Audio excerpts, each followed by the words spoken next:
Okay, guys, hear this. Get your handkerchiefs ready. About an old tomcat.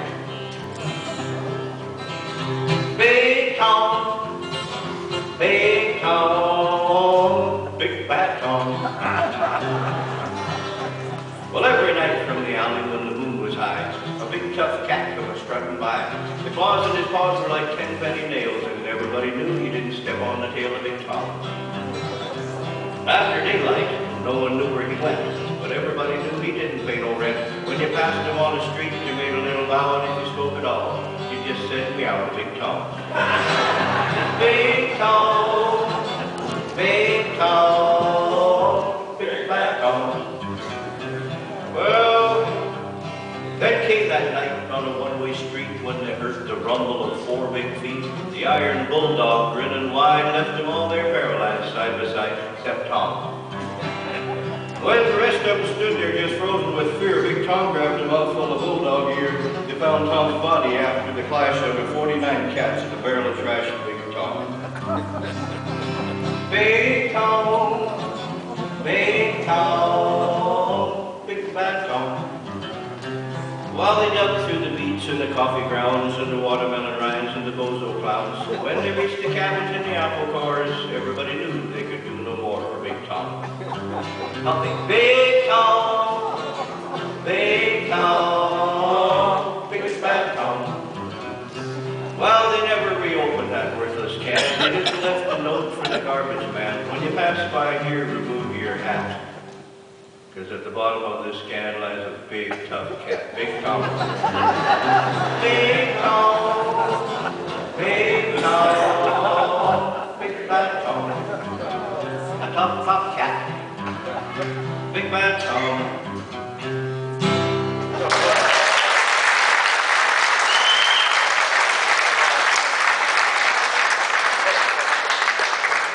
Thank you. You know, I was lucky in the show business in some ways. I got to work with a lot of my heroes. And that's, well, the fond memories of working with Marty Robbins, George Jones, Tammy Wynette, working with Grandpa in Spring. And I get to reminiscing every once in a while.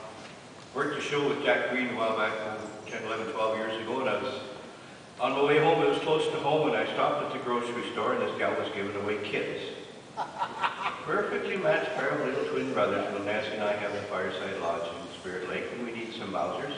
Put your hand in the air, Nancy, so they know who you are. That's my wife, Nancy. I've had her for 53 years now. That's May 29th. It was not my fault.